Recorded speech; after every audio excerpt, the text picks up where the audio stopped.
Hello everyone, myself Dr. Kishore Dhole. Today I am going to deliver a topic on group theory. So let us understand what do you mean by group. The definition of group is here we have to discuss.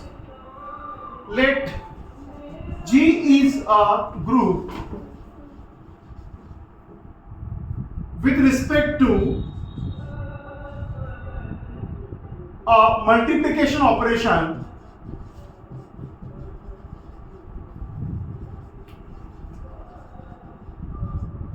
Now we define the group by using properties of a group. The very first property is here closure, associativity, identity and inverse. Let me explain the first property, closure property.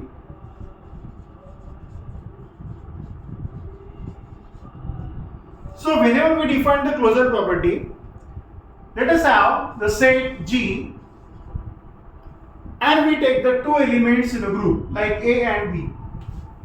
With respect to the multiplication operation like dot, let us have let A comma B belongs to G.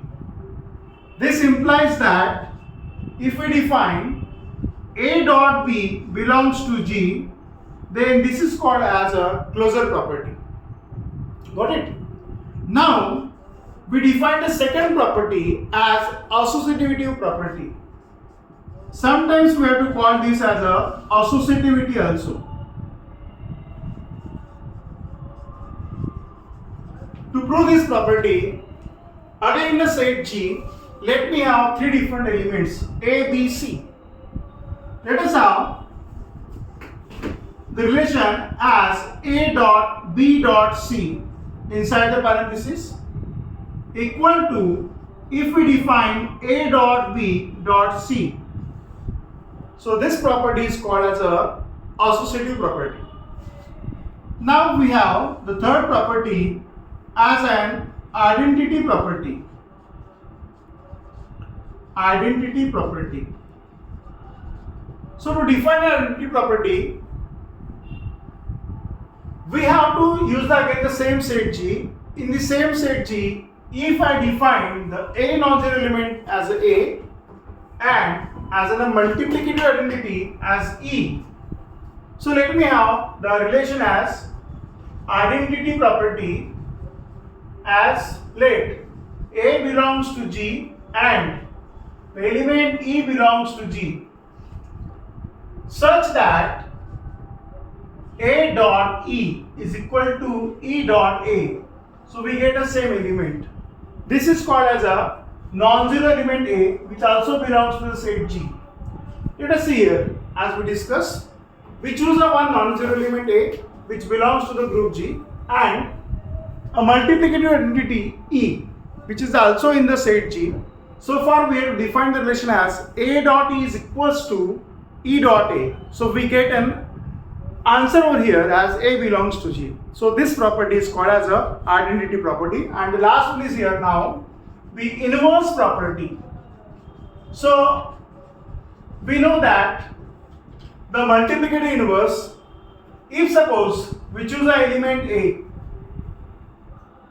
which belongs to the set G, let us see here A belongs to G, and if I say the A inverse is also belongs to G such that we have another element A inverse which is also belongs to G.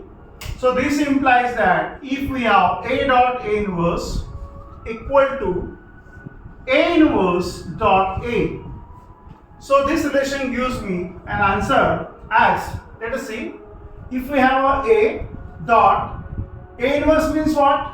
A inverse means 1 upon A actually. So let me write here 1 upon A. And if we solve this relation, so we get an answer 1. So this means what? This is a multiplicative identity which is supposed to be 1. That's why we put here the answer instead of 1 as supposed to be E. Whereas E means what? It is a multiplicative identity. That's why in this case our answer becomes an E. So therefore we conclude E belongs to G. As we observe over here, A dot A inverse is equals to E. So this property is called as an inverse property. So to define the any set as a group, what do? We have to prove all these four properties should be satisfied in the particular given set. Then we conclude the given set is supposed to be a group with respect to the multiplicative operation dot. So let me have once again, we just recall. The first is a closure property, second is a associative property, third is a identity property, and the inverse property. So if in the any set, if we prove all these four properties, then we conclude the given set is supposed to be called as a group. Thank you.